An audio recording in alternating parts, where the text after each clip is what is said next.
Tenemos dos imágenes de las que vamos a hablar en este video relativas a esta nota. Entonces, la primera es del filme Una mujer dulce de Robert Bresson de 1969.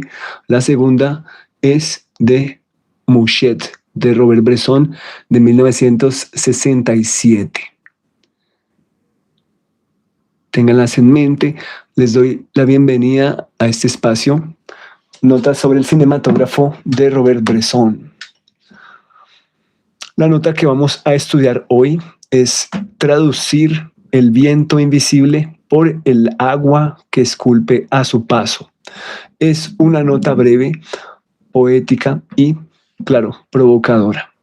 ¿Cómo se filma algo que no puede verse como el viento? ¿Cómo se filma algo que fluye y esculpe todo a su paso con la fuerza o con la suavidad que quiera, así como el agua? ¿Cómo mostrar una emoción, una idea o una esencia profunda sin convertirlas en espectáculo? ¿Por qué Robert Bresson rechaza tan sistemáticamente la expresión o la representación directa? Bresson responde alternando una imagen o sugerencia sorprendente con otra igualmente sorprendente. No hay que filmar el viento invisible, sino el agua que esculpe a su paso. Vamos hoy con 4 ideas acerca de esta nota y espero que la disfruten. Tratemos de ser un poco breves esta noche. La primera idea de la noche es mostrar los efectos antes que las causas. La primera lección de la nota es concreta. El viento es invisible. ¿Cómo se puede ver? ¿Cómo se puede traducir? Lo que sí vemos son las transformaciones que produce o las huellas que deja. Bresson parece sugerir que el cinematógrafo funciona de manera semejante. No necesita mostrar directamente una emoción, una intención o una idea. Puede mostrar aquello que esas fuerzas modifican. Y pues leamos la nota que ustedes ven ahí en pantalla. Es la 228 y dice: traducir el viento invisible por el agua que esculpe a su paso. Traducir el viento invisible por el agua que esculpe a su paso. Y vean que traducir está en mayúscula fija, o sea que Bresson le da una importancia ahí, ¿cierto? Una relevancia. Bueno, y en unos instantes, como les dije, vamos a ver una secuencia de la película Bresson, Una mujer dulce, de la que ya hemos hablado en algunos otros episodios, por supuesto. En la nota de hoy, Bresson descubre un método para acercarse a estas imágenes de lo invisible, ¿cierto? ¿Cómo serían estas huellas de lo invisible? Y qué queda en el mundo de ellas, ¿cierto? ¿Cómo es esa colección de huellas, si le podemos llamar así? Vamos con la segunda idea de la noche. Traducir no es copiar. La palabra clave de la nota es traducir. No dice representar, no dice ilustrar, dice simplemente traducir. No dice atrapar el viento, ¿cierto? No dice empujar el viento, ¿cierto? No dice ir contra el viento, ¿cierto? Sino traducir el viento. Una traducción transforma algo de un lenguaje a otro, o lo adapta, o le busca equivalentes. El viento puede traducirse a través del movimiento de otro elemento, en este caso podría ser el agua. Lo invisible a lo que nos podemos referir, simplemente hablando, activa nuestra sensibilidad, ¿cierto? Nos crea una imagen mental, cualquiera que sea, distintos espectadores, y entonces debemos buscar un equivalente que de manera similar también vuelva a activar nuestra sensibilidad en la misma proporción, pero esta vez con algo visible, ¿cierto? Como no es el viento, entonces, ¿qué otro elemento puede tener características tipo viento, pero ser visible o ser tangible, ser asible, quizás? Mm, Podemos afirmar que se trata de buscar equivalentes. Recordemos que para el cinematógrafo de Bresson, aparentemente la única manera de aludir a la realidad interior es traduciéndola a un sistema de imágenes en movimiento y sonidos. De hecho, esa es la definición que hace la nota número 11 de el término cinematógrafo, ¿cierto? El cinematógrafo es una escritura con imágenes en movimiento y sonidos. ¿Qué equivalentes se encuentran ustedes para dar cuenta en imágenes de una o de varias sensaciones interiores? ¿Qué imágenes equivalentes van a buscar en la realidad? ¿Acaso películas tales como La cicatriz interior, si ustedes han tenido la oportunidad de verla, de Philippe Garrel, o una película como Teorema de Pier Paolo Pasolini, ¿cierto? ¿No están haciéndose la misma pregunta de alguna manera? ¿Cómo representar estados interiores, emociones o sentimientos en imágenes y situaciones concretas que puedan dar cuenta de semejantes pasiones? El hecho de decir nada más la cicatriz interior no es una especie de contradicción, ¿cierto? La cicatriz interior, el interior es abstracto, la cicatriz debe ser abstracta. ¿Cómo representar lo interior? ¿Hay algo más material que una cicatriz, que una herida cicatrizada? ¿Cierto? Básicamente, ese filme, pues si tuvieron la oportunidad de verlo, van a ver que busca ejemplificar a partir de situaciones, pues sensaciones, emociones, ¿cierto? Evocaciones, ¿cierto? Entonces, hay pasiones, hay dolores, sufrimientos, incertidumbres, desorientaciones, pueden ser del alma o del intelecto, como pasarían en el caso de Teorema, ¿cierto? Un extraño que visita a una familia y pues con cada miembro de esa familia pues tiene diferentes, digámoslo así, aventuras, diferentes encuentros y desencuentros. Y esa traducción es precisamente pues todo un ejercicio de creación. Vamos con la tercera idea de la noche. La verdad puede aparecer indirectamente, ¿cierto? No tiene por qué manifestarse directamente. Y algunos dirán, no, ¿cuál verdad? La verdad no existe, no hay verdad absoluta. Puede que haya algunos absolutos, ¿cierto? Que aún no han sido negados, ¿cierto? Ni afirmados ni negados, probablemente.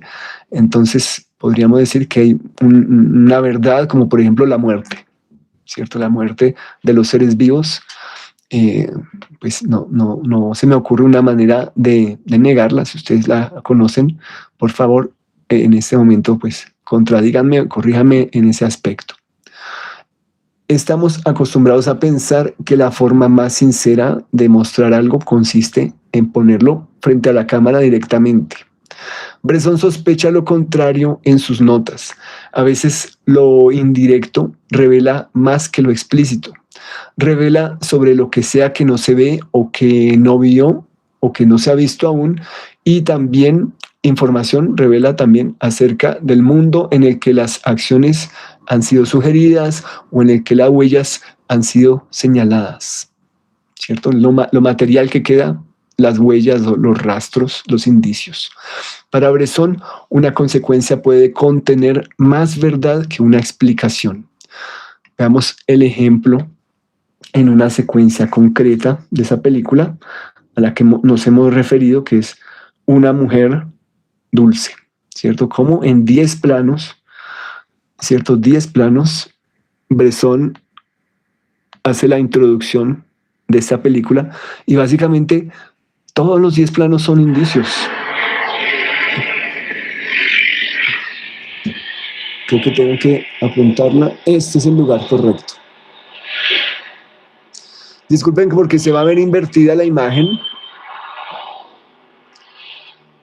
pero ahí vemos, si ustedes tienen la oportunidad de contarlo, ¿cierto? Hay 3 planos en el automóvil, ¿cierto? Donde vamos, y básicamente son elipsis, porque ahí viene el segundo plano. Pues básicamente tiene que pasar un semáforo, ¿no? Aparentemente el semáforo se demoró. ¿Por qué una noche, cierto? ¿Por qué la noche? ¿Qué tiene que ver con la historia, cierto? Podemos darle diferentes lecturas aquí, ¿cierto? Y viene el tercer plano. Pues varias de las escenas más adelante se van a desarrollar en la noche, ¿cierto? Los planes de la pareja, las salidas, etcétera.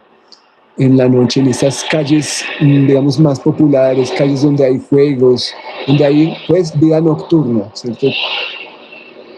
Vida social y nocturna. 3 planos para mostrar una ciudad. Este es el cuarto plano de la película. ¿Cierto? ¿Quién es ella? ¿Dónde estamos? Miren, quinto plano. Indicio de algo que se cae, algo que se mueve. Sexto plano, la bufanda que está volando, el viento. Mostrar el viento. ¿Qué se puede estar aludiendo? Pues vemos otro indicio. Séptimo plano, la mujer tendida. No sé si perdí la cuenta, pero ustedes me están ayudando. Octavo plano. Otro indicio, ¿cierto? Aún no hemos visto el rostro de esta señora ni el rostro del hombre. Ni sabemos en qué lugar estamos, pero pues, se ve la cama. Ella parecía de 16 años, ¿tú te acuerdas? Oui. Sí. Noveno plano.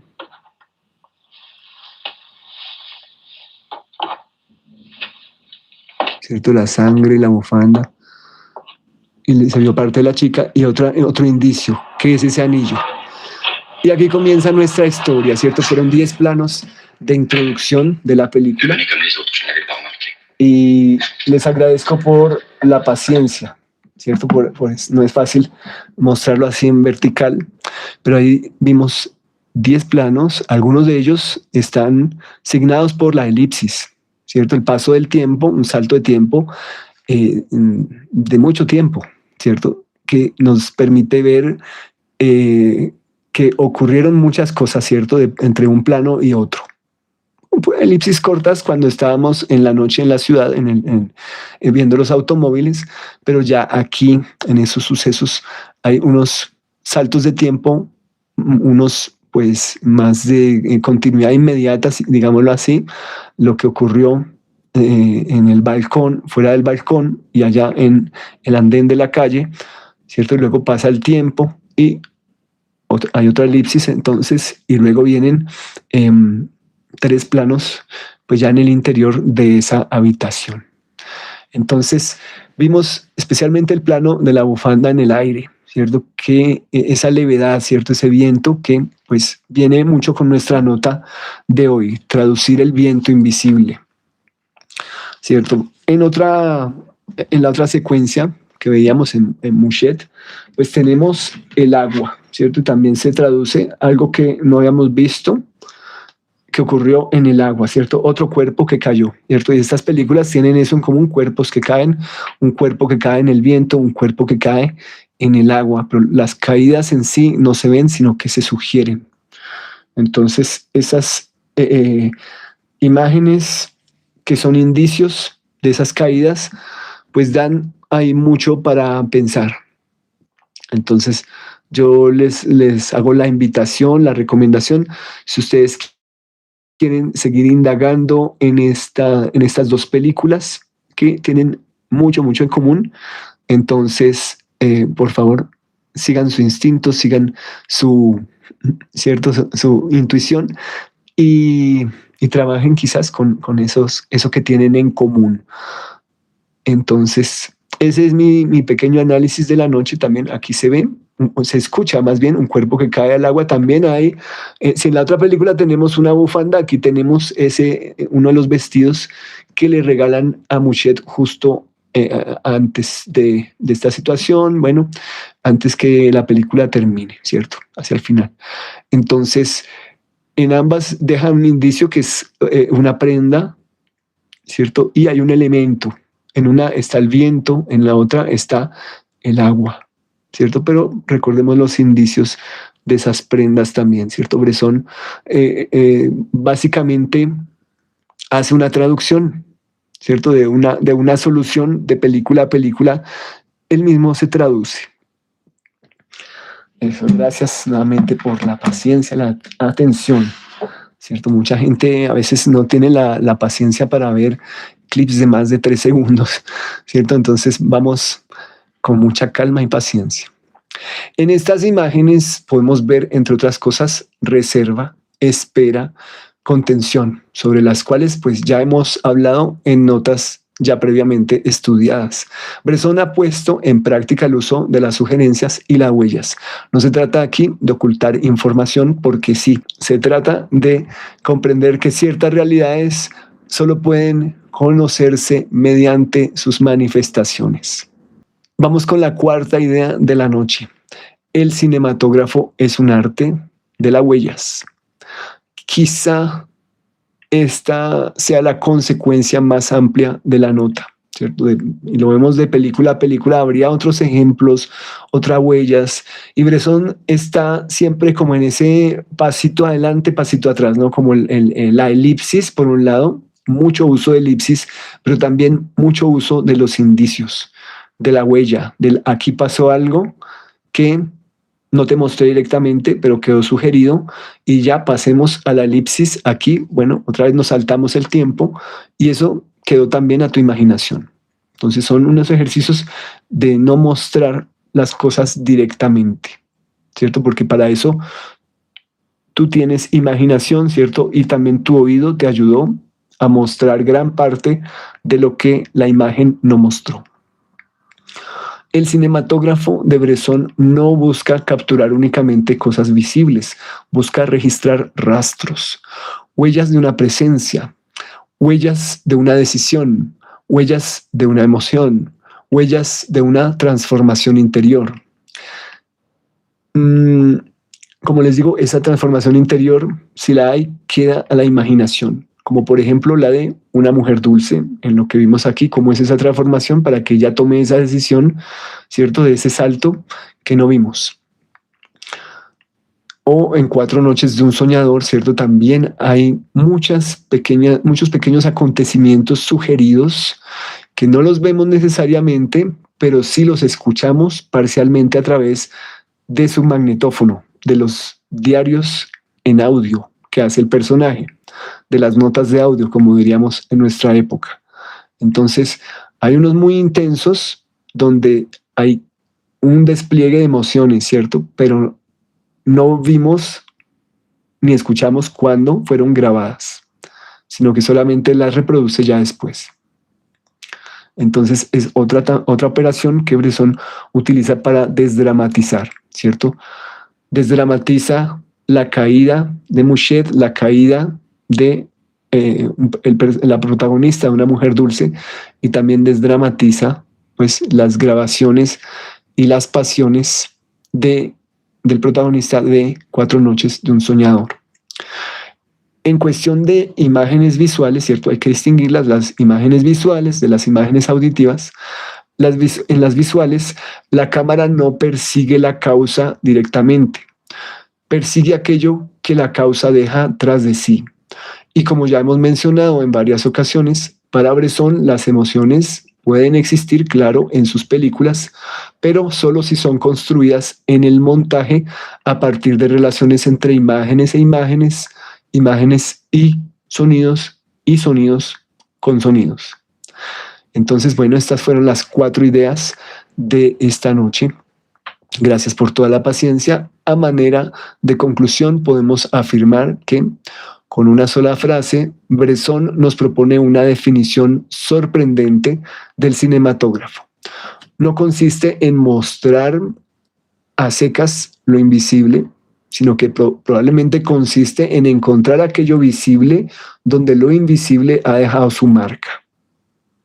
Podría ser, ¿cierto? Podría ser. No sé qué opinan ustedes, si están de acuerdo con este acercamiento a la nota. No es la verdad absoluta, simplemente una aproximación, simplemente una perspectiva. Por eso el cineasta, bueno, no necesita perseguir directamente las emociones, las ideas o los estados interiores, como sea que los llamemos. Puede observar, en cambio, cómo modifican un rostro, una voz, un objeto, un paisaje o una situación en general. Quizás esa sea una de las razones por las que las películas de Bresson conservan tanto misterio. Nunca nos entregan la causa completa. Bueno, digo nunca generalizando. En ocasiones sí podemos ver parte de las causas, pero en las secuencias memorables podríamos decir que no asistimos a la causa completa, ¿cierto? Ni siquiera a un fragmentito de la causa. Nos permiten, por el contrario, descubrirla a través de sus huellas. Ya para terminar, reformulemos la nota, a ver si la podemos asimilar cada cual a su manera, recordando lo que más le sea útil de la nota, lo que más le evoque también otras imágenes. Podríamos convertir esa nota que ustedes ven en pantalla en un no intentes filmar directamente aquello que no puede verse. Busca las formas visibles que lo revelan. Lo invisible se vuelve perceptible a través de las marcas que deja en el mundo. Bueno, se alargó un poco más, ¿no? ¿Qué le vamos a hacer? O podemos hacer quizás una versión más condensada que diga, el cinematógrafo no muestra el viento, muestra el agua transformada o transformando al igual que el viento. Podría ser, no sé, como lo ven, es una de N mil posibilidades con estos elementos. Eso ha sido todo por hoy para hacer la nota breve y concisa para no dar tantas vueltas en círculo ni repetir tanto. Nos veremos mañana con la última nota de la semana.